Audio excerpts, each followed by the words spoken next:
Bienvenue à tous, je suis ravie de vous accueillir sur ce podcast qui a pour mission de mettre en avant des héros ordinaires.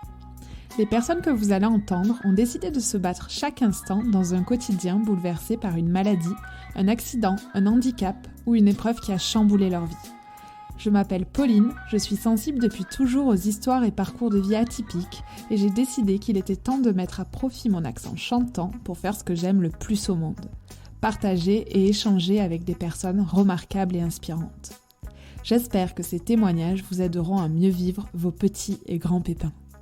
Avant de vous présenter ma prochaine invitée, je prends quelques secondes pour vous remercier d'être de plus en plus nombreux à écouter les épisodes. Si cette initiative vous plaît et que vous voulez m'aider à faire connaître le podcast, je vous propose 3 actions rapides et concrètes. Vous pouvez tout simplement partager l'épisode autour de vous, vous abonner sur Apple Podcast ou Spotify et me laisser un avis, ou me rejoindre sur Instagram sur le compte Pépin Podcast. Merci beaucoup pour votre soutien.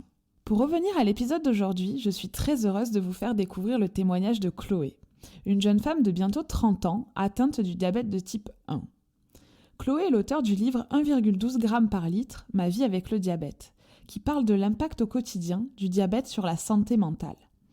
Elle est aussi à l'initiative du collectif Les Déesses Sucrées, qui permet à des jeunes femmes atteintes du diabète de type 1 de se retrouver pour partager leur expérience. Lors de cet épisode, nous avons notamment parlé des symptômes du diabète, des troubles du comportement alimentaire, de charge mentale, d'hypoglycémie, de sommeil de qualité et de sport. J'espère que vous prendrez autant de plaisir que moi à écouter le témoignage de Chloé. Je vous souhaite une excellente écoute. Bonjour Chloé, merci d'être avec moi aujourd'hui et d'accepter de répondre à mes questions. Tu as écrit un livre en 2020 qui s'appelle 1,12 g par litre, ma vie avec le diabète. Alors je dois t'avouer qu'en le lisant, j'ai découvert un monde que je ne connaissais absolument pas. Ton témoignage m'a beaucoup touchée et notamment un passage où tu expliques que tu as du mal à être diabétique en société. Alors, est-ce que tu peux nous donner un exemple de situation où tu es mal à l'aise dans ton quotidien à cause du diabète? Et selon toi, qu'est-ce que l'on pourrait faire pour faciliter la vie des personnes diabétiques comme toi? Déjà, bonjour Pauline et merci beaucoup pour l'opportunité et pour me donner ce petit temps, ce petit espace pour m'exprimer sur la maladie qui est la mienne, avec laquelle je vis. Et merci aussi d'avoir lu mon livre. Effectivement, oui, c'est une phrase que j'ai d'ailleurs écrite texto, je crois, que c'était difficile en fait d'être une jeune femme atteinte d'un diabète de type 1 et de devoir se le traîner partout, notamment dans le cadre de moments qu'on partage avec d'autres personnes, qu'on les connaisse ou qu'on ne les connaisse pas finalement. Pourquoi j'ai écrit ça? D'abord parce que ce qu'il faut savoir, c'est que le diabète de type 1, en fait, il est avec nous et en nous tout le temps. Donc, à n'importe quel moment de la journée, de la nuit, il est là. On ne peut pas s'en débarrasser. On ne peut pas lui demander gentiment d'aller voir ailleurs si on y est. Donc, il faut conjuguer, il faut faire avec dans toutes les situations de vie. Et quand on est dans certains contextes sociaux, par exemple, je ne sais pas, on va boire des coups, on est au resto avec des amis, on fait des activités en groupe. Il y a juste des moments où on donnerait tout pour ne pas avoir à se soucier de cette maladie-là, qui est tout le temps en fait en train de, et je le dis comme ça dans mon livre, hein, de nous tirer un peu sur la jupe pour nous dire eh oh, je suis là, fais attention à moi, fais attention à moi.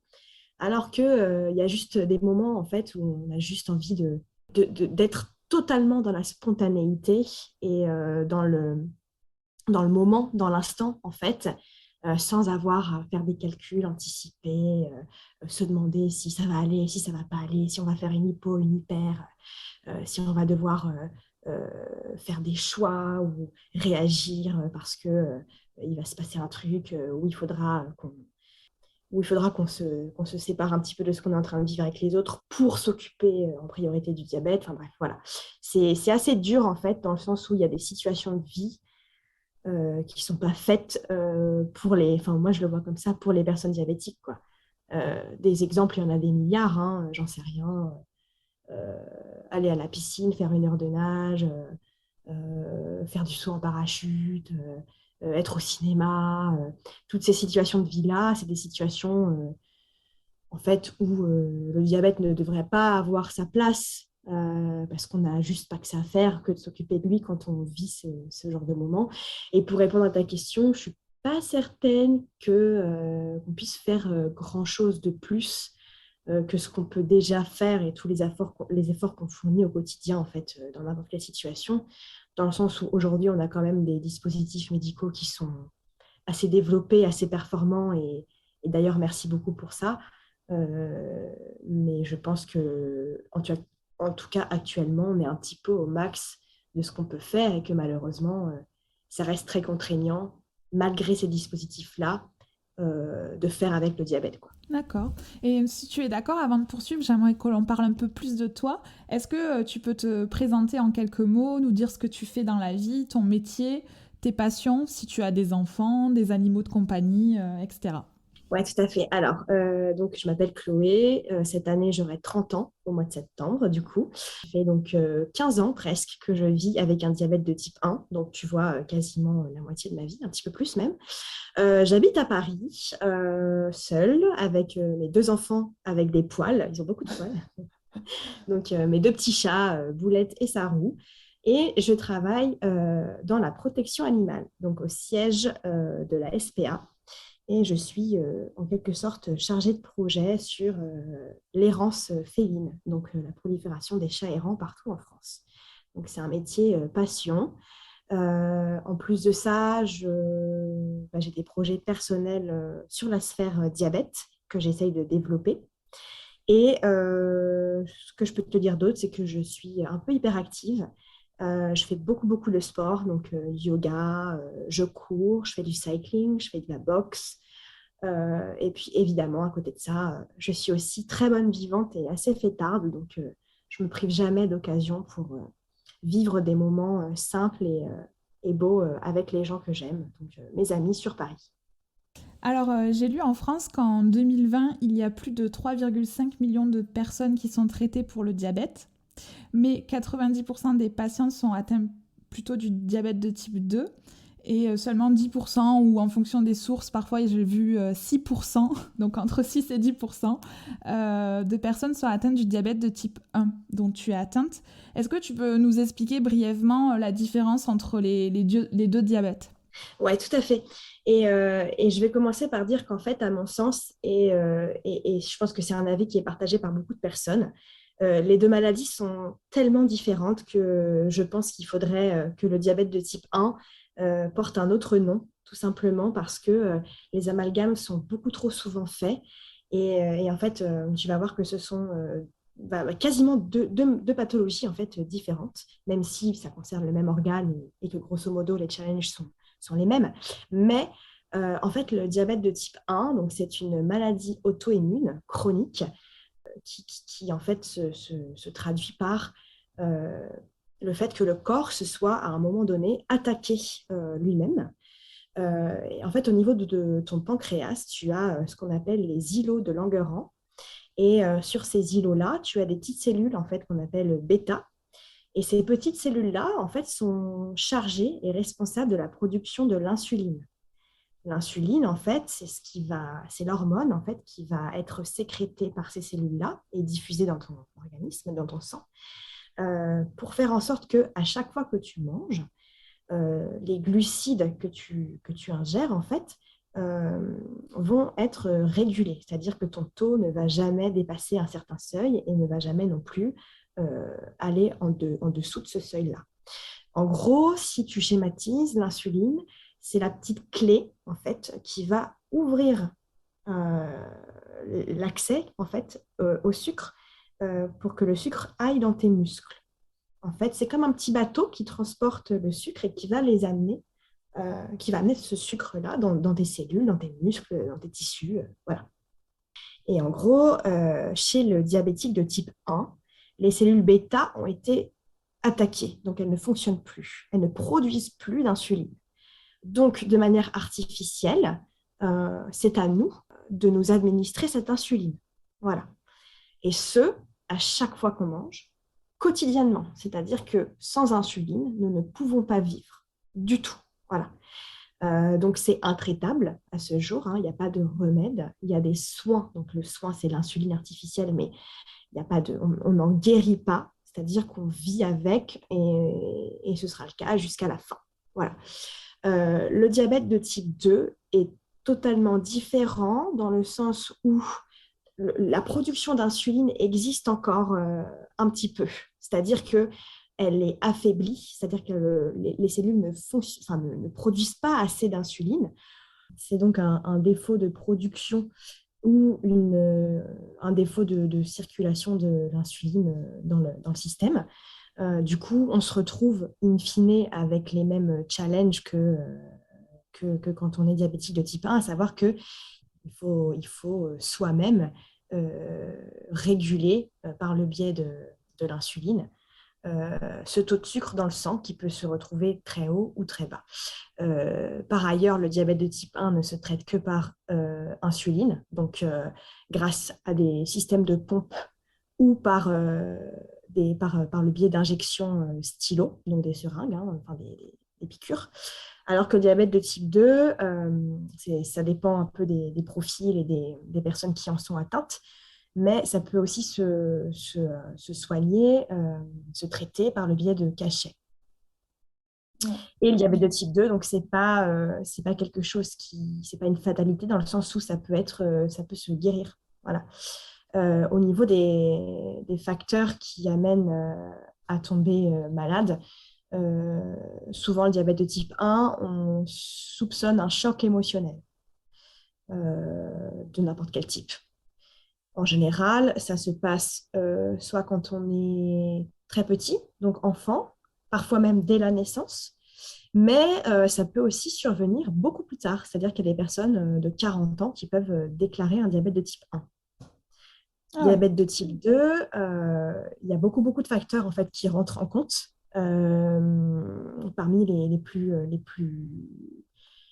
évidents, on va dire que ça peut être voilà, la génétique, l'hérédité, parfois des mauvaises habitudes en termes d'hygiène de vie. Donc, ça peut être la nourriture, voilà, ce genre de choses-là. Le poids, donc l'obésité peut rentrer aussi en compte, mais parfois, ça peut être autre chose. Ça peut être la présence d'autres maladies auto-immunes et puis des facteurs externes environnementaux qui peuvent aussi jouer. Voilà à peu près.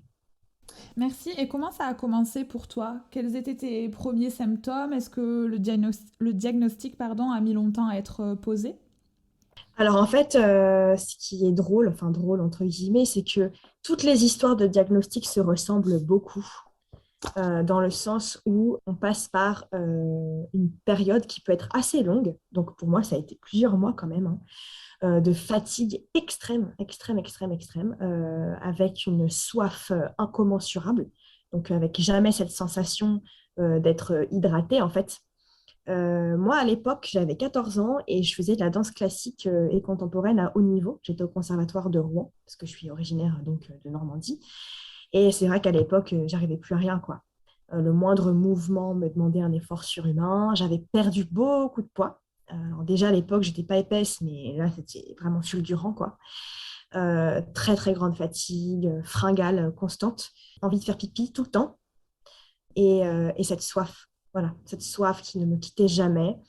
Et finalement, le diagnostic, non, il est arrivé plutôt rapidement. Mes parents ont été un petit peu alertés de me voir dans cet état-là et ils ont un petit peu connecté les points et ils se sont dit, ça ressemble quand même plutôt pas mal au diabète.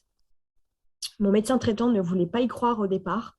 Il avait dit à ma mère, attendez, madame, vous allez quand même pas coller un diabète sur le dos de votre fille, enfin, non, quoi.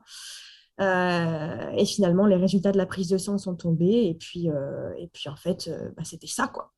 Donc là, personne n'y échappe. C'est une semaine d'hospitalisation au service diabétologie pour mise en place du traitement. Parce que, en fait, quand on découvre le diabète, il est absolument urgent en fait, d'agir, puisque si c'est pas pris à temps, ça peut avoir des conséquences dramatiques, quoi. Donc voilà, le diagnostic s'est passé de cette manière-là. Est-ce que tu avais déjà entendu parler du diabète avant d'être concerné? Comme beaucoup de gens, pour moi, le mot diabète avait c'était surtout le diabète de type 2 pour moi. Voilà. Dans ma tête de personne déjà assez jeune, pas très mature et surtout avec beaucoup de préjugés et de clichés dans la tête, pour moi, être diabétique, c'était oh bah, vous avez mangé trop de sucre, donc maintenant vous avez abîmé votre corps et c'est ce qui arrive, quoi.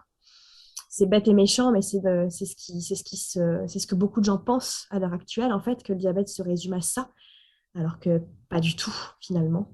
C'est très réducteur, pardon, de penser ça, alors que c'est bien plus que ça, finalement. Mais je connaissais pas tant que ça, non. À part ça, c'est vrai que j'avais pas trop eu l'occasion ni l'envie de m'y intéresser davantage. Et comment tu as réagi à l'annonce du diagnostic? T'étais plutôt soulagée qu'on trouve ce que tu avais ou au contraire ça te faisait peur? Ouais, j'ai été complètement anéantie. Je me souviens être tombée par terre, littéralement. Il y a plusieurs choses qui me restent en tête. Je me rappelle de l'annonce. C'est mon père qui me l'a appris, en fait. Et je le revois extrêmement distinctement en face de moi.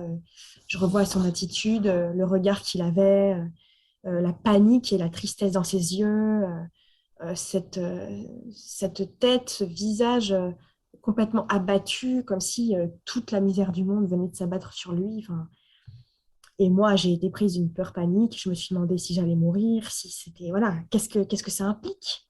Qu'est-ce que ça veut dire? Tu es diabétique, qu'est-ce que c'est? Où est-ce qu'on va avec ça? Comment je vais pouvoir vivre avec cette annonce? Qu'est-ce qui va changer? Qu'est-ce que je vais devoir faire? Est-ce que ça va aller? Qu'est-ce que va être ma vie? Qui je suis maintenant? Enfin, voilà, c'est tout un tas de questions extrêmement anxiogènes qui te tombent dessus d'un coup et qui m'ont fait littéralement tomber par terre, du coup. Et donc à la suite de ça, pour que l'on se rende compte à quoi ressemblait une journée de ton quotidien à cette époque, combien de fois par jour tu devais vérifier ta glycémie et quelle place prenait la maladie dans ta vie? Au moment du diagnostic, Oui, peu de temps après, peut-être la première année après le diagnostic. ben, en fait, la première année, alors, il faut savoir déjà que quand on est nouvellement diagnostiqué diabétique, on peut passer par une phase qu'on appelle la lune de miel. C'est-à-dire qu'en fait, le corps, de manière assez mystérieuse et magique, va se remettre à fonctionner quasiment comme s'il n'était pas malade. Donc, parfois, voilà, ça se passe extrêmement bien. Il n'y a pas beaucoup de choses, il n'y a pas besoin de beaucoup d'insuline. Les choses marchent. Dès qu'on fait des choix, ça fonctionne. C'est facile, quoi. C'est facile. Donc, la première année, bah, c'est assez simple. Déjà parce que bêtement et tout simplement, on suit les indications des médecins. Voilà. Le diabète est encore assez jeune, assez domptable, si je puis dire. Donc, en fait, j'ai vécu la chose avec beaucoup d'innocence et de légèreté, finalement. Au niveau de ce qu'il faut faire, si tu veux que je rentre dans le détail, bah, c'était... Alors, à l'époque, j'étais sous stylo injecteur, multi-injection, en fait, insuline rapide. Donc, ça, c'est pour contrôler les pics à chaque fois que tu manges. Et insuline lente. Donc ça, c'est l'insuline que tu dois faire tous les soirs à la même heure et qui va fonctionner pendant 24 heures. Donc c'est ton socle.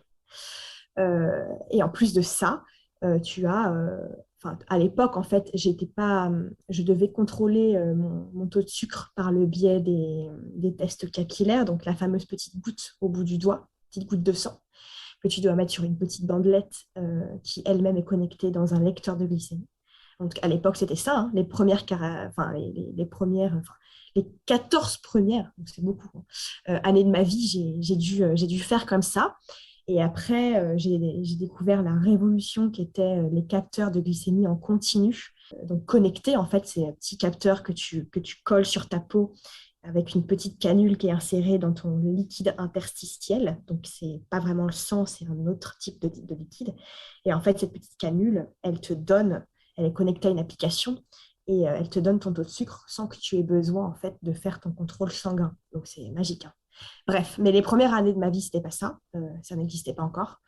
Donc, c'était au moins 4 ou 5 contrôles de glycémie, donc au bout du doigt par jour, plus en moyenne 4 ou 5 piqûres d'insuline. Et tu as pu continuer à avoir une vie d'adolescente et de jeune adulte normale avec? Je pense que tout au long de notre vie avec la maladie, on passe par différentes phases. C'est normal. Dans la vie, tout est cyclique, les choses évoluent et le rapport qu'on a à la maladie n'est jamais le même. il est complètement mouvant, ce rapport-là, parce que tu changes, toi, déjà en tant qu'être humain, et que ta maladie, elle change aussi avec toi. Et en fait, en fonction des événements de vie par lesquels tu passes, des rencontres que tu fais, des déclics que tu as, des leçons que tu apprends, les choses bougent. Bon, voilà. Au début, je pense que moi, j'ai vraiment été un peu ouais, dans la légèreté, dans l'insouciance. C'était assez simple, quoi. Et puis, en grandissant, je me suis rendu compte que, en fait, me construire en tant que jeune femme et m'établir et m'épanouir dans mon corps, passer par les étapes que sont l'adolescence et le début de la vie d'adulte avec le diabète de type 1, bah, je me suis rendu compte que c'était un immense challenge en fait et que ça allait être très très très compliqué. Très très compliqué, pourquoi? Parce que cette maladie, elle a un rapport direct avec l'alimentation, avec le corps, avec le sucre. Donc déjà, en tant qu'être humain, voilà, qu'on soit petit, grand, vieux, homme, femme, déjà c'est compliqué à gérer. Mais quand on est une femme et une femme qui tente vraiment de se construire, en fait, de se trouver, de s'assumer, de s'accepter, c'est d'autant plus compliqué parce qu'il n'y a pas que ça, il y a aussi toutes les injonctions sociétales auxquelles on doit faire face, c'est-à-dire ce culte de la minceur, voilà, cette envie d'avoir un corps parfait, fin, pas trop gros, avec des jolies formes, mais pas trop quand même. Enfin, voilà. En fait, tout ça, ça fait pression. La gestion de la maladie fait pression. La gestion de son corps et du fait de vouloir le façonner en fonction de sa vision et de son envie, ça fait pression aussi. Et si tu mélanges tout ça, bah, tu te retrouves avec une charge en fait sur les épaules qui est juste énorme. Et moi, je l'ai vécu de plein fouet pour le coup, et c'est ce que je raconte dans mon livre, dans le sens où bah, je m'en suis rendue malade en fait de tout ça. Et finalement, ça m'a amené petit à petit, euh, ça m'a conduit directement dans les bras des troubles du comportement alimentaire, dont j'ai souffert pendant pas mal de temps. Parce qu'en fait, dans ma tête, tout s'est mélangé. Et je suis tombée dans des schémas obsessionnels autodestructeurs terribles. On pourra en reparler un petit peu plus tard, mais je dirais pour répondre à ta question que je l'ai fait, bien sûr. Hein. J'ai traversé les années comme ça avec le diabète en tant que compagnon de route, mais, euh, mais que ça a été un challenge à tous les plans et à chaque moment, finalement. Oui, on peut parler des difficultés que tu as eues avec l'alimentation. En fait, concrètement, tu t'interdisais de manger certains aliments. Qu'est-ce que tu faisais? En fait, tu étais devenue une maniaque du contrôle de sa glycémie, de son corps, c'est ça? Ouais, en fait, à l'époque, j'avais deux obsessions. La première, c'était avoir une gestion irréprochable et parfaite de ma maladie. Voilà. Je voulais surtout pas faire des hyperglycémies. J'avais envie de me faire le moins possible d'insuline possible. Enfin, le moins possible d'insuline. J'ai dit deux fois possible. Euh, et, et en fait, en parallèle de ce combat-là, j'avais aussi envie de contrôler mon poids et j'avais envie d'en perdre surtout. Donc finalement, j'étais dans l'obsession du chiffre, donc que ce soit le chiffre sur la balance, mais aussi le chiffre sur le lecteur de glycémie. Je voulais tellement les contrôler, ces chiffres-là, que je me suis imposé en fait des restrictions et des privations au quotidien, du matin au soir. Donc comment ça s'est traduit? Effectivement, je mangeais quasiment plus. Voilà. Ça a été la réponse à ces problèmes que je traversais. Et en fait, manger le moins possible, ça m'apportait la satisfaction d'avoir des courbes de glycémie toutes lisses. Voilà. Et ça m'apportait la satisfaction de perdre du poids. Donc finalement, c'était le combo gagnant. Et, euh, et c'est horrible à dire, hein, ça me rend très très triste, mais cette tyrannie dont j'ai fait preuve envers moi-même, cette violence inouïe, ça m'apportait une satisfaction immense à l'époque. Donc j'avais effectivement un rapport totalement déformé à la maladie, à l'alimentation, pardon, un rapport déformé à l'alimentation. Je ne savais plus ce qui était juste, pas juste, bien, pas bien. J'ai perdu en fait toute notion, tout sens du raisonnable. Et en fait, cette distorsion, ces amalgames que j'avais dans la tête, c'est devenu ma nouvelle normalité. J'étais obsédée par la nourriture. Obsédée, obsédée, obsédée, obsédée. Je ne pensais qu'à ça, du matin au soir. Et en fait, petit à petit, ça m'a rendue complètement malade. Voilà, j'étais très, très malheureuse au fond de moi, quoi. Combien de temps cette période elle a duré et comment tu as fait pour prendre conscience de tout ça et t'en sortir? Déjà, en fait, ça a coïncidé avec mon arrivée à la fac. Et il faut savoir à cette époque-là, c'était un peu une nouvelle page dans ma vie et je connaissais pas grand monde sur le campus, hein. Finalement, j'étais assez seule. Et en fait, cette solitude, elle a été vachement bénéfique. Ça a été un adjuvant pour moi d'être seule parce que c'est grâce à cette solitude que j'ai pu mettre en place un peu mon plan démoniaque, si tu veux. J'étais seule, donc j'avais tout loisir. Je pouvais tout à fait me concentrer sur moi et sur ma maladie sans que personne me dise quoi que ce soit finalement. Et c'est là qu'en fait, je suis tombée dans un engrenage, dans un cercle vicieux terrible. Euh, et je suis tombée vraiment dans l'anorexie mentale, en fait, hein. Voilà. J'ai mis du temps avant de m'en rendre compte moi-même déjà. Parce qu'au début, en fait, je pensais que ce que je faisais, c'était génial, tu vois. Je voyais des bénéfices à tous les plans et je me suis dit, allez, super, on continue comme ça va être trop bien, quoi. Sauf qu'en fait, physiquement, j'étais complètement épuisée. Émotionnellement, ça commençait à peser très lourd. Et puis un jour, j'ai pété un câble, quoi. Et je me suis dit, OK, Chloé, là, tu vrilles, tu es en train de sombrer. Il faut que tu arrêtes. Il faut que tu arrêtes, tu vas te mettre en danger. Et j'ai prévenu ma mère. Et suite à ça, j'ai eu un suivi. J'ai commencé à avoir un suivi psychologique. Il fallait absolument que quelqu'un me ramène les pieds sur terre et me reconnecte à cette réalité et à cette raison euh, que j'avais totalement ignorée, quoi. Ignorée. J'étais devenue un robot. Je mangeais tout le temps aux mêmes heures. Aucune place dans ma vie pour la spontanéité, aucune place pour l'imprévu. En fait, je vivais pas. Je vivais pas. Je vivais comme quelqu'un qui n'était pas en vie. Parce que je voulais que ce soit comme ça, tout lisse, tout plat, sans défaut, sans excès. L'excès me faisait extrêmement peur, sur tous les plans, hein. Aujourd'hui, je peux te dire qu'à l'époque, à cette époque-là, je vivais pas, j'essayais de survivre en fait. Mais ça a été dur, très très dur, et je pense que cette période-là de ma vie m'a donné envie vraiment d'en parler, parce que les troubles du comportement alimentaire, c'est quelque chose qui touche énormément de jeunes femmes diabétiques, d'hommes aussi, mais majoritairement de femmes, hein, parce que c'est un fait. On a une perception des choses qui est complètement altérée à cause du diabète. Et cette relation qu'on nourrit avec la nourriture, par conséquent, elle est complètement sans dessus-dessous.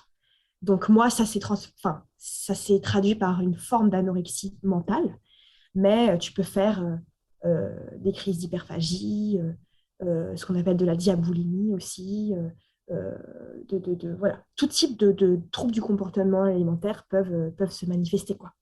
Pendant que tu parlais, j'ai plusieurs questions qui sont venues dans ma tête.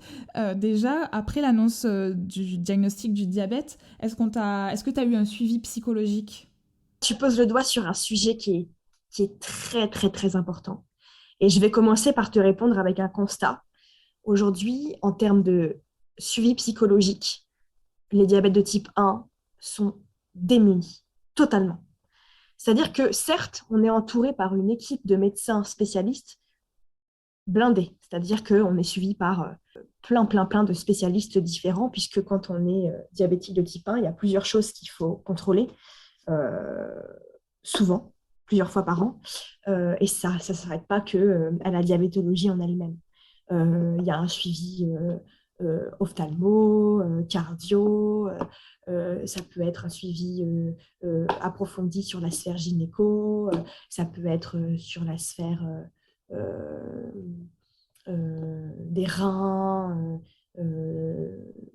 la podologie, enfin bref. Il y a un accompagnement médical qui est carré.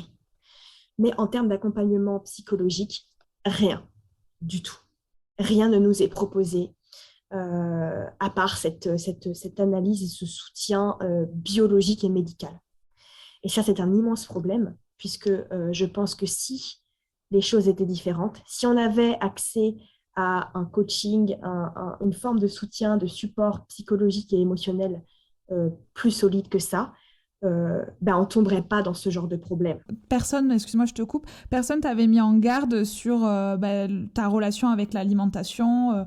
À la suite de cette découverte du diabète, personne t'a dit fais attention, ne deviens pas maniaque du contrôle au niveau de l'alimentation, apprends à te faire plaisir.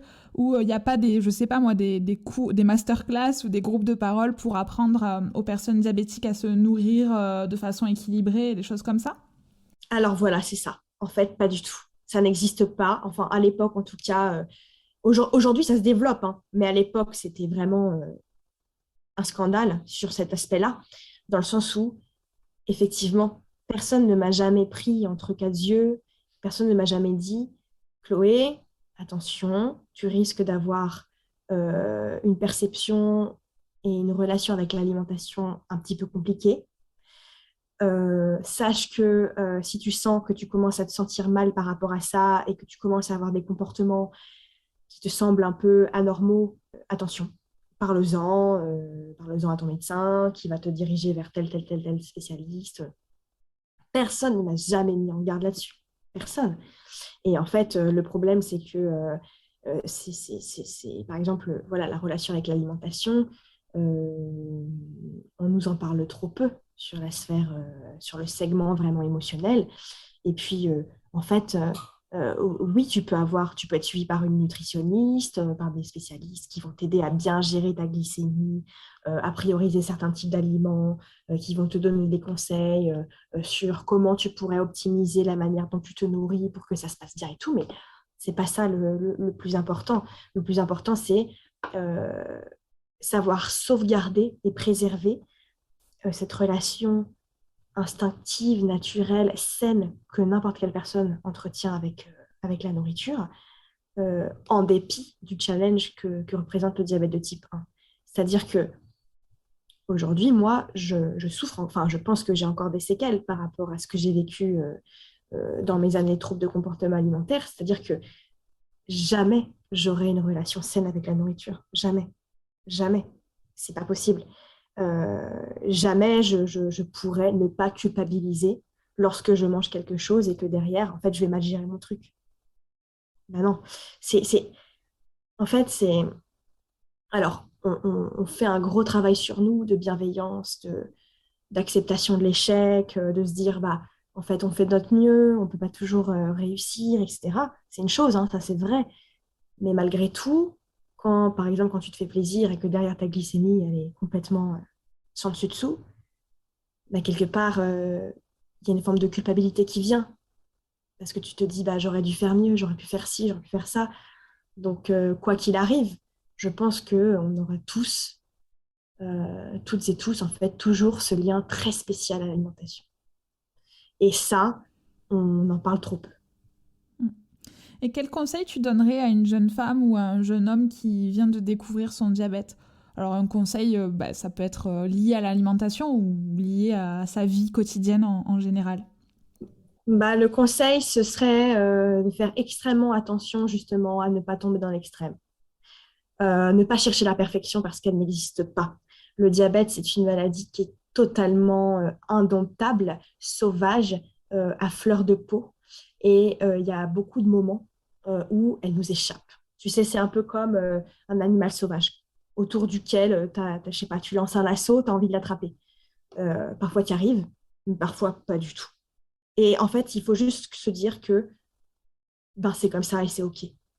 Le principal, c'est d'être investi dans la gestion de sa maladie, de toujours faire de son mieux, de mettre en place des choses, en fait, pour que le quotidien soit facile, gérable, mais ne jamais, jamais, jamais oublier que on n'est humainement pas capable d'avoir un contrôle parfait sur la maladie, que personne n'a un contrôle parfait sur la maladie, que c'est trop nous demander de remplir le rôle d'un organe défaillant, que le corps a des mystères qui sont beaucoup trop grands pour qu'on puisse les appréhender, mais que c'est bon, c'est OK, voilà, ça va aller quand même. Euh, et surtout, le conseil, ce serait, en fait, ne pas oublier de vivre, ne pas oublier d'être vivant avant d'être malade. Et c'est un peu la phrase, d'ailleurs, qui clôture mon livre, hein, c'est n'oubliez pas d'être vivant avant d'être malade, parce que c'est vrai. C'est une maladie, on l'aura toute notre vie, toute notre vie. Donc en fait, on va pas, il faut éviter au maximum de se rendre malade au quotidien des choses qui vont pas, parce qu'en fait, ce sera comme ça pour toujours. Donc, je pense que le principal, c'est d'aller chercher le soutien là où il est, c'est-à-dire, moi, j'essaie de mettre des choses en place, j'ai créé un collectif, j'apporte mon aide, je préviens, j'essaie d'empêcher certaines personnes de sombrer sur certains aspects. Donc aujourd'hui, les personnes qui sont nouvellement diagnostiquées, elles ont la chance de pouvoir compter sur une vraie communauté en ligne, ce qui n'existait pas du tout avant. Il y a de plus en plus d'outils, il y a des livres, dont le mien, qui paraissent. Donc voilà, c'est ne pas hésiter à aller chercher les autres, à s'ancrer dans des communautés qui sont existantes, à demander de l'aide d'autres patients, mais aussi de professionnels sur tout type de segments. Et, euh, et rester ancré dans son humanité. Ne pas devenir esclave de la maladie, en fait. C'est super important. Oui, ne pas rester seul dans son coin. Je pense que ça va vraiment aider des personnes voilà, qui vivent la même chose que toi. Et puis, comme des personnes qui ne sont pas du tout concernées comme moi, c'est, je trouve hyper intéressant d'avoir un pied dedans et de comprendre toutes vos problématiques, quoi. Parce que j'avais déjà entendu parler des personnes diabétiques, mais je ne mesurais pas à quel point c'était tout le temps, quoi. En fait, naïvement, je pensais que vous aviez du répit. Mais d'ailleurs, j'ai une question sur ça après. Mais pour revenir, est-ce qu'aujourd'hui, il y a des choses que tu t'interdis de faire? Alors, non, je m'interdis rien, que ce soit en termes d'alimentation, d'activités sportives, de sorties, d'activités. Non, parce que je refuse catégoriquement que ma maladie soit un frein ou un obstacle dans ma vie, parce que je peux tout faire comme les autres.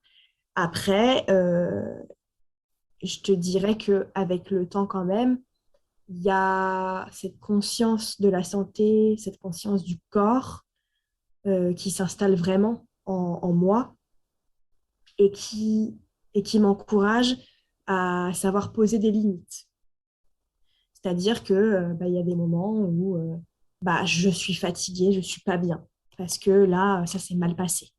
Que mon diabète, ça n'a pas été top, quoi. Que sur les 24 ou 48 dernières heures, je me suis complètement fait victimiser par mon diabète. Donc en fait, ça m'a fatiguée. Donc ça, je ne vais pas le faire. Ça, je vais faire l'impasse. Ça, je vais le faire comme ça parce que je sais qu'à cet instant-là, ça va me faire du bien. Et il y a des moments où, par exemple, je sais pas, j'avais prévu de faire des choses avec mes amis et tout, mais je me sens pas assez bien pour le faire et du coup, je vais me remettre en premier plan et je vais dire que ma priorité absolue, là, c'est juste me faire du bien. Oui, tu t'écoutes plus, quoi. Ouais, ouais, ouais, ouais, je m'écoute. Je m'interdis rien, mais par contre, j'essaye vraiment de m'écouter, de respecter les signaux que mon corps m'envoie quand il m'en envoie. Et ne pas me surmener, ne pas euh, me manquer un peu de respect, entre guillemets. Ok. Si tu veux bien, on va parler du regard des autres. Est-ce que tu as déjà eu des remarques désobligeantes concernant ta maladie? Sans doute que j'en ai eu au fil des années. Ça fait quand même 15 ans que je vis avec ça. Donc, j'ai été confrontée pas mal de fois à des regards un peu embarrassants, à des remarques de personnes qui n'y connaissaient pas grand-chose. Après, j'ai jamais été vraiment attaquée ou jugée parce que j'étais diabétique de type 1. Mais à des trucs, d'ailleurs, j'en parle un petit peu dans mon livre, mais tu vois, il y a des situations de vie qui m'ont littéralement fait pleurer. Par exemple, une fois, j'ai vécu une hypoglycémie donc, fracassante. Donc, l'hypoglycémie, c'est quand tu as pas assez de sucre dans ton sang. Ça peut être très, très dangereux. de manière imminente, c'est-à-dire que tu peux tomber dans les pommes et faire un coma hypoglycémique assez facilement. Euh, et en fait, quand ça m'est arrivé, je sortais du sport et j'étais en voiture. Donc, horrible, quoi. Quand tu conduis et que tu sens les effets de l'hypoglycémie, et surtout quand elle est fracassante comme ça, bah, c'est terrible, quoi. Malheureusement, j'avais pas de sucre sur moi. Donc, mon réflexe, ça a été de m'arrêter et descendre de la voiture et aller dans le premier bar que j'ai trouvé. Et en fait, j'avais pas d'argent non plus. J'avais rien, j'avais vraiment rien sur moi. J'étais à côté de chez moi, en fait, hein, mais j'étais partie vraiment. Et c'est pas bien de faire ça, hein, mais j'avais vraiment pas pris de disposition. Bref, je rentre dans ce bar et j'explique que là, je vais vraiment pas bien du tout et qu'il faut m'aider, en fait. Il faut m'aider, il faut me donner quelque chose à boire qui contient du sucre parce que sinon, je vais tomber dans les pommes, quoi. Et en fait, le mec a été complètement ignoble, ignoble avec moi en me disant, en refusant en fait pratiquement de me servir parce que j'avais pas d'argent. Alors que je lui ai dit, écoutez, j'habite à 5 minutes en voiture, je vais revenir, voilà, je reviens, je vous promets, je reviens. C'était 2 € quoi. C'était 2 balles quoi, enfin, un sirop, voilà. Mais il a eu une réaction mais dégueulasse quoi, mais vraiment très très dure à assumer. Donc, il y a eu ça. Je me souviens que ma mère, quand je lui ai expliqué ça, elle est sortie d'elle-même. Et elle a pris la voiture, elle est retournée le voir, ce monsieur, et elle lui a jeté à la figure un billet de 5 € en lui disant, mais gardez la monnaie, quoi. Genre, donc voilà, ça a été très très dur à vivre. Et puis il y a d'autres trucs où j'ai été hospitalisée plusieurs années après mon diagnostic pour une raison qui n'a rien à voir avec le diabète, mais où j'ai été confrontée à des infirmières, dont une qui refusait de me donner de la confiture le matin. Alors, comment aujourd'hui, surtout quand tu travailles dans le milieu de l'hôpital, comment tu peux dire à un diabétique de type 1 qu'il n'a pas le droit de manger du sucre? En fait, on peut tout manger, tout, tout, tout ce qu'on veut. C'est juste qu'après, on adapte nos doses. Ça n'a rien à voir avec... Il n'y a aucun interdit dans le diabète. Aucun.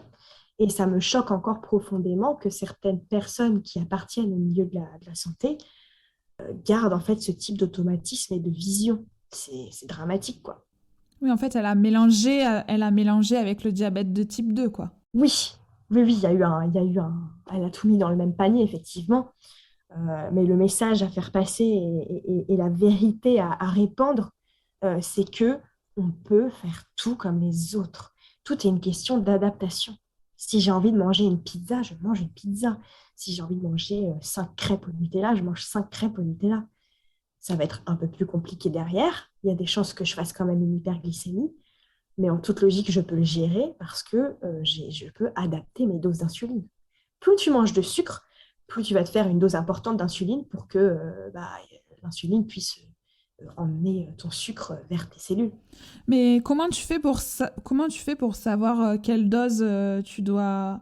Déjà, est-ce que la dose d'insuline, tu dois la faire avant le repas ou pendant, après?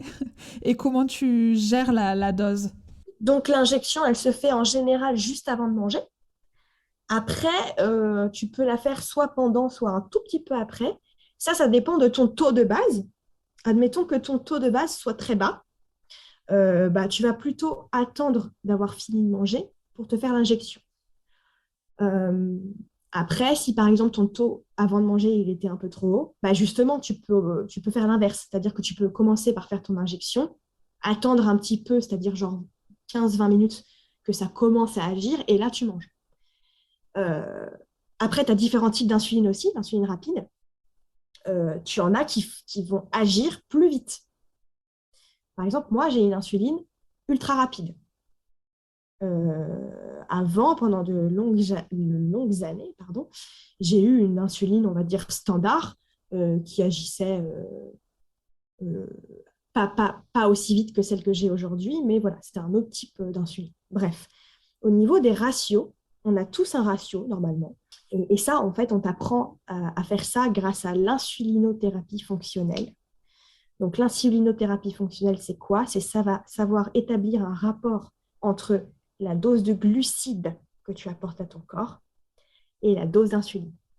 C'est-à-dire que, voilà, aujourd'hui, j'ai mangé 50, enfin, ce midi, j'ai mangé 50 grammes de glucides. à quoi ça correspond en termes d'unité d'insuline. Est-ce que pour 10 grammes d'insuline, j'ai besoin de 0,5, de 1, de 1,5, de 2, de 3? Voilà. Le ratio est différent pour tout le monde. On n'a pas tous les mêmes besoins. Et c'est ça aussi qui est très étrange dans le diabète, c'est que bah, on a tous un corps qui fonctionne différemment. De ce fait, on a tous des gestions du diabète qui sont fondamentalement différentes. Mais ça, on t'apprend à le faire par le biais de l'insulinothérapie fonctionnelle. Tu es censé savoir à peu près, j'en sais rien, moi, bah tiens, pour une pomme, combien tu aurais besoin de faire d'unités d'insuline? Pour une Ouais. pizza, pour un café, pour un yaourt, voilà. Et Ouais. normalement, grâce à ça, ça te donne des indications et ça, c'est censé quand même te permettre d'avoir toujours une idée de la dose que tu dois faire. Mais attention, ça peut dépendre de tellement de choses. Par exemple, si tu es très en colère, ben en fait, ça crée des hormones dans ton corps qui vont faire que tu vas faire de l'insulinorésistance. Tu vas être moins sensible à l'insuline que d'habitude et tu vas avoir tendance à faire des grosses hyperglycémies. Ou quand tu as tes règles, quand tu es une femme, les hormones, tu vas faire parfois plein d'hypo ou alors plein d'hyper. Quand tu as un rhume, ça va être complètement sans dessus dessous aussi. Enfin, un rien peut perturber l'équilibre glycémique. Un rien. Voilà. Ouais, on comprend bien quand tu expliques le casse-tête que ça peut être au quotidien, quoi. Est-ce qu'il y a des phrases que tu supportes plus d'entendre concernant le diabète? Bah, ce que je supporte plus d'entendre, c'est cet amalgame constant qui est fait entre la consommation du sucre en excès et la maladie. C'est pas vrai, en fait. C'est de la méconnaissance totale, c'est de l'ignorance et je suis très, très profondément attachée au fait de casser en fait ces clichés-là. Et d'ailleurs, en partenariat avec deux amis diabétiques de type 1, on a conçu des visuels en fait qu'on a appelé kit anti-diabétise. Et en fait, les messages cachés, c'est non, j'ai pas le diabète de mamie. Donc, ta grand-mère, ton grand-oncle qui a le diabète, en fait, c'est pas la même maladie que moi. Donc, ne mélangeons pas tout. Non, j'ai pas mangé trop de sucre. Voilà, ça n'a rien à voir, en fait. C'est une maladie auto-immune. Et en plus de ça, c'est une maladie chronique et elle est invisible. Pourquoi ces deux mots ils sont importants? Chronique parce que en fait c'est tout le temps, tout le temps, tout le temps, tout le temps, tout le temps, et il faut que les gens l'entendent et le comprennent. Et elle est invisible, mais c'est pas parce qu'elle est invisible qu'elle n'est pas hyper dure à vivre et hyper contraignante. Donc ça reste un handicap en fait. Donc j'en ai marre que les gens pensent que c'est simple juste parce qu'on a un traitement. Non, c'est pas le traitement qui fait la bonne gestion des glycémies, pas du tout. Et ouais, j'en ai marre que les gens fassent trop souvent des raccourcis entre sucre et diabète. Ça, il faut que ça s'arrête, quoi. D'où l'importance d'en parler, d'éduquer, de sensibiliser.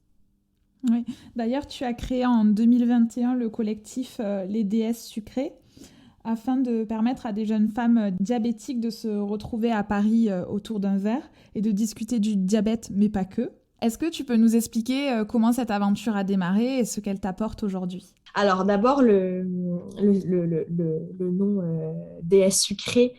Alors moi, je suis quelqu'un qui est très, très second degré, hein, parfois même 3 ou quatrième degré.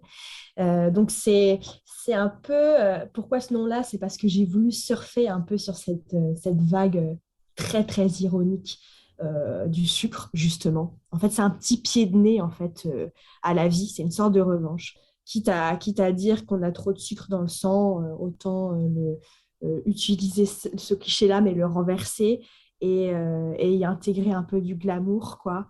On est des déesses parce qu'en fait, oui, on est vraiment des déesses. On vit avec une maladie qui est très dure à vivre et il faut qu'on soit perçu comme les guerrières, les super girls, les warriors qu'on est vraiment. En fait, le projet du collectif, ça fait un moment qu'il me trottait dans la tête et je pense qu'il naît d'un besoin de prendre une revanche sur la vie. C'est-à-dire que moi, à l'époque où j'allais mal, j'aurais absolument rêvé, adoré d'avoir ça, d'avoir un soutien, un groupe d'entraide, une communauté au sein de laquelle j'aurais pu me sentir exister, en fait, et comprise. Et c'est exactement ce que je veux apporter aux femmes aujourd'hui. C'est remplir un trou qui est béant et qui est resté béant trop longtemps. C'est-à-dire que je veux vraiment que toutes les filles aujourd'hui puissent avoir accès à une porte de secours, un exutoire en fait. Et l'objectif, c'est de s'apporter du soutien, de s'encourager, de relâcher la pression, de se donner du pouvoir, de la force, de s'inspirer mutuellement et de pouvoir échanger sur cette maladie au sujet de laquelle on ne peut pas s'exprimer en fait auprès de nos proches. Enfin, on peut le faire, mais personne ne peut aussi bien comprendre que quelqu'un qui vit la même chose. Personne. Il y a un lien qui est quasiment cosmique entre toutes les personnes qui vivent le diabète de type 1. Il y a une connexion qui est évidente. Oui, comme comme une sorte d'âme sœur, quoi. C'est ça, c'est des sœurs. Vous êtes des sœurs. Alors, il faut savoir aujourd'hui que moi, on est un petit noyau d'amis, donc on est sept amis diabétiques de type 1. Et en fait, ce que j'ai trouvé au sein de de cette petite commu-là et auprès d'elle, c'est tellement puissant, tellement beau, tellement fort, tellement précieux, que je me suis dit, OK, on va donner la chance aux femmes de pouvoir aussi vivre ça à une échelle beaucoup plus grande. Donc, à la base de ce projet-là, qui est né à la rentrée 2021 à peu près, à la base de ce projet-là, on est sept. Enfin, il y a moi plus, on va dire, mes sœurs sucrées. Et ensuite de ça, bah, il y a tout le collectif en fait qui grandit de jour en jour. Aujourd'hui, on est une petite centaine dans le collectif. Et j'ai notamment un bras droit permanent qui est Elsa, ma meilleure amie, diabétique de type 1 aussi, et avec qui j'ai pour projet de développer ce collectif à une échelle plus importante. Voilà ce que je peux t'en dire. Donc, on a fait pour l'instant trois meet-up dans Paris. Je suis en préparation du quatrième actuellement. Ça reste très, très simple, très humble, très, très spontané. Et puis à terme, ça évoluera vers des choses un peu plus sérieuses et grandes. Oui, c'est super. C'est une super initiative qui comble un sacré besoin, quoi. Ah ouais, ça je peux te le dire pour, euh, pour, euh, pour avoir la chance d'avoir pu me nourrir des énergies des unes et des autres et des feedbacks. Je peux te dire que le besoin, il est immense. Comme on l'a déjà évoqué, enfin comme tu l'évoques dans ton livre et comme on l'a déjà évoqué dans notre conversation, tu parles beaucoup de la charge mentale liée au diabète.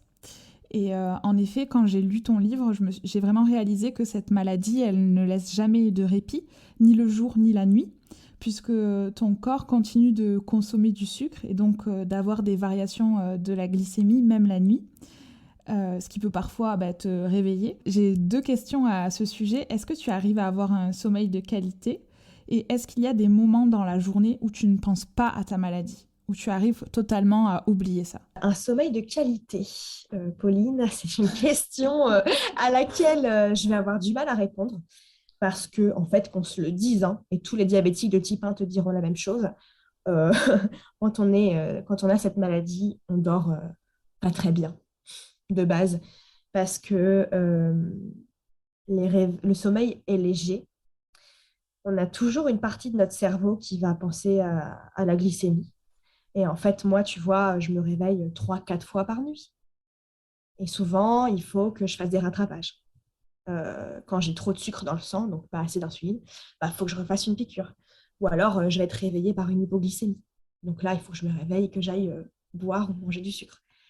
Donc, un sommeil de qualité, il m'arrive d'en avoir un, mais je dirais que c'est pas une majorité, c'est pas dans la majorité des cas, c'est pas le cas, quoi.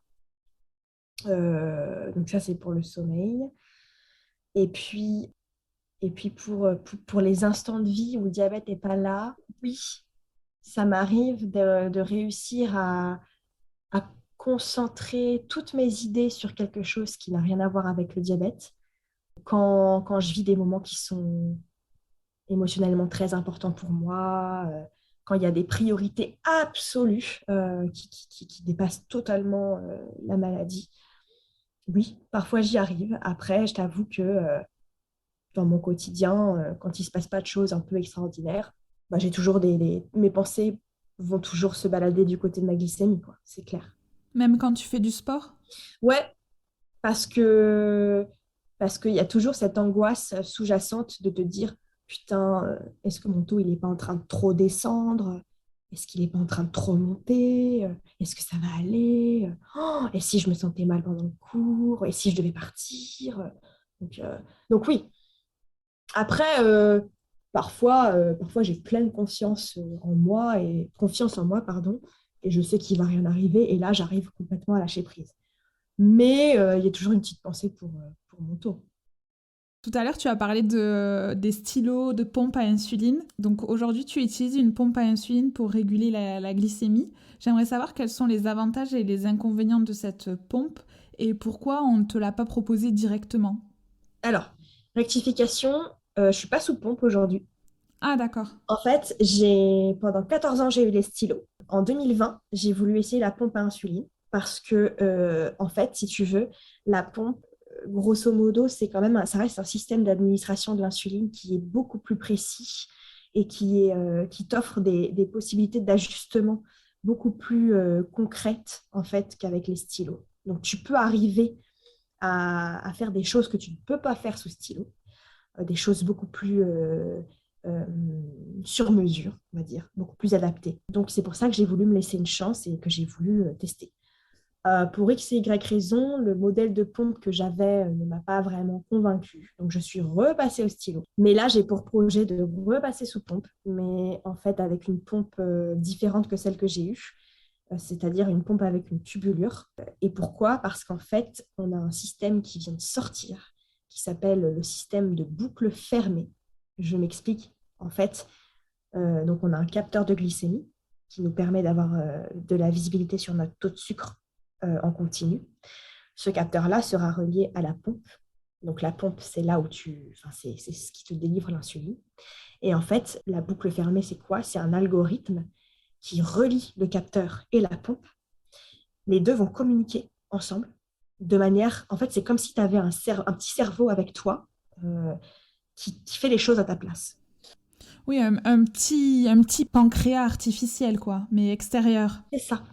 Donc, mon objectif aujourd'hui, ça va être de tester ça parce que je crois profondément en la fiabilité de ce système-là et en le fait que ça va pouvoir me délivrer une partie colossale de la charge mentale et surtout avec une gestion in fine des glycémies qui va être beaucoup plus jolie, quoi. Donc voilà. Ça a l'air d'être une super avancée. Après, j'imagine que quand ça fait 14 ans qu'on fonctionne d'une façon et qu'on a pris ses marques un petit peu au quotidien, ça doit être difficile de changer ses habitudes et d'avoir confiance en un nouveau dispositif. Ouais, mais après, ce qu'il y a de beau là-dedans, c'est que je pense que quand on fait des changements comme ça au niveau des traitements ou des dispositifs, c'est comme si on ouvrait en fait un nouveau chapitre dans l'histoire avec la maladie. Et finalement, c'est hyper enrichissant. Que ça marche ou que ça marche pas, je pense que ça t'apprend beaucoup de choses sur toi, sur comment fonctionne ta maladie, sur les blocages que tu peux avoir, sur les choses que tu as réussi à débloquer. Voilà. Donc, dans tous les cas, il faut le vivre comme une belle expérience et une expérience qui pourra forcément t'apporter du plus. On arrive aux questions de la fin. Est-ce que tu as un livre, un podcast, un film ou une musique dont tu as envie de nous parler? Alors, déjà, un livre euh, qui est fondamental sur la sphère diabète, toujours pour moi, il s'appelle L'escroqueuse. Donc, c'est une BD, en fait. C'est une BD sur le diabète de type 1 qui a été écrite par une journaliste diabétique de type 1 et son mari, qui est donc illustrateur. Donc, c'est un travail collaboratif entre les deux.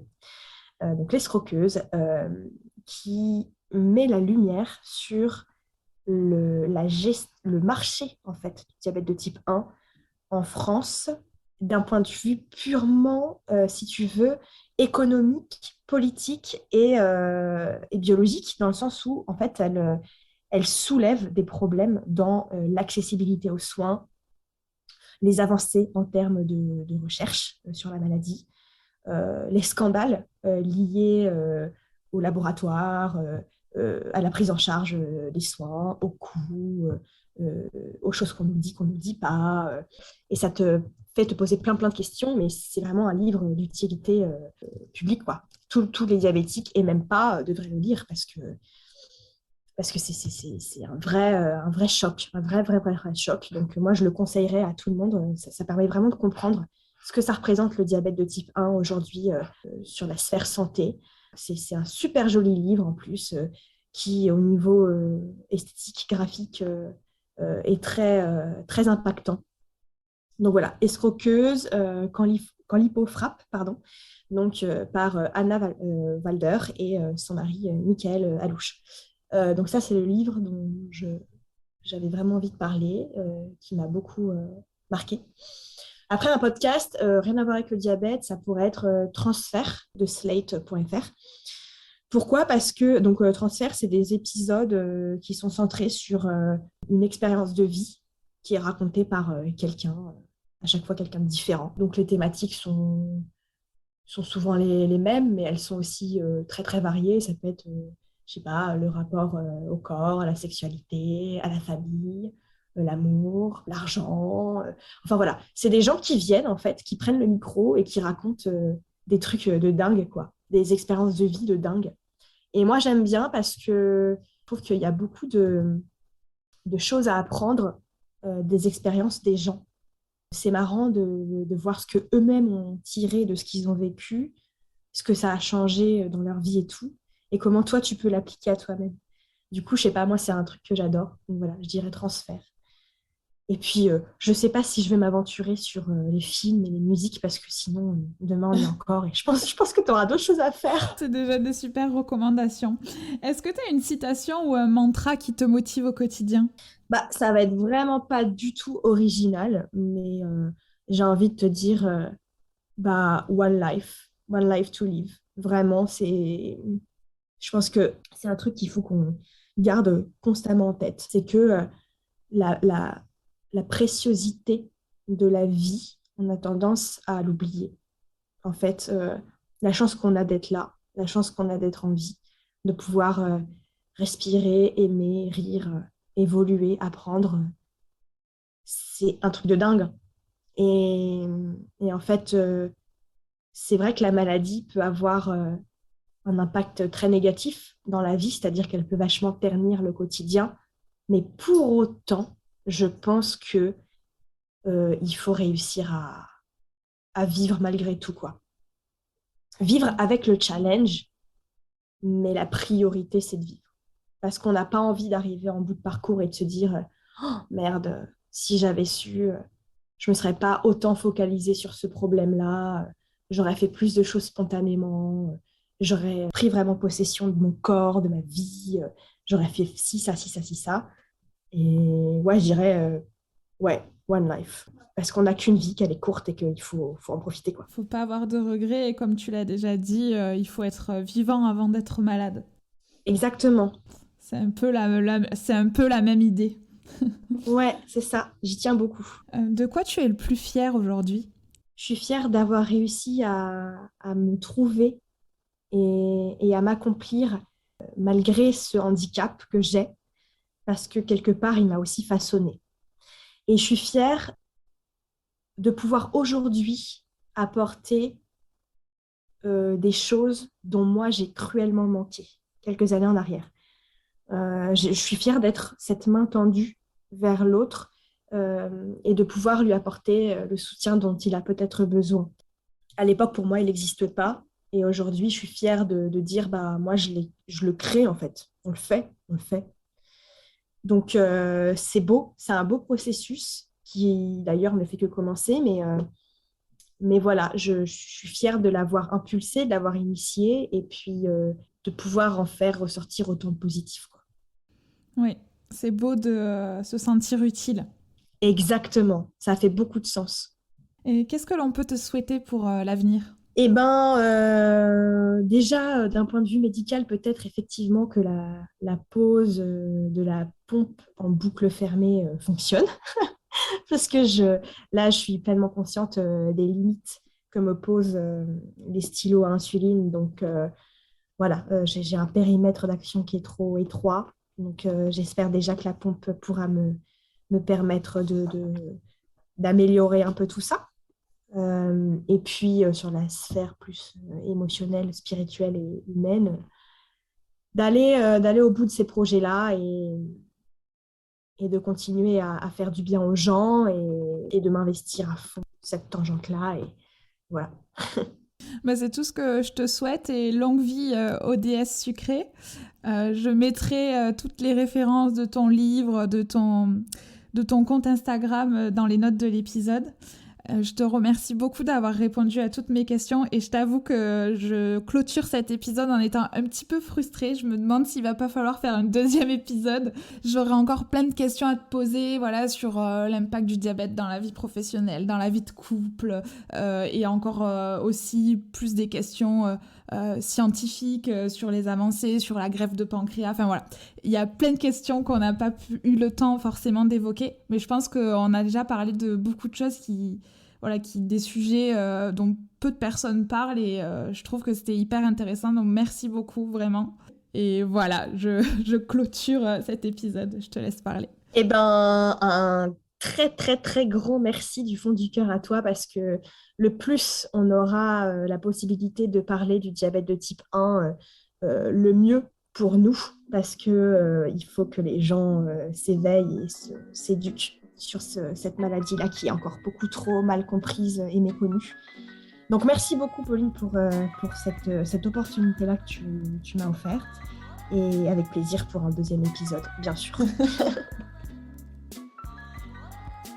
Et voilà, cet épisode est terminé. Merci à Chloé pour sa confiance et merci à vous pour votre écoute. N'hésitez pas à aller voir les notes de l'épisode pour prendre contact avec Chloé ou retrouver les livres que l'on a évoqués. Si vous avez aimé cet épisode et que vous souhaitez me soutenir, n'hésitez pas à laisser un avis sur Apple Podcast ou Spotify, ou à en parler autour de vous. Cela m'aidera beaucoup à faire connaître Pépin Podcast. Merci et à très vite pour un prochain épisode.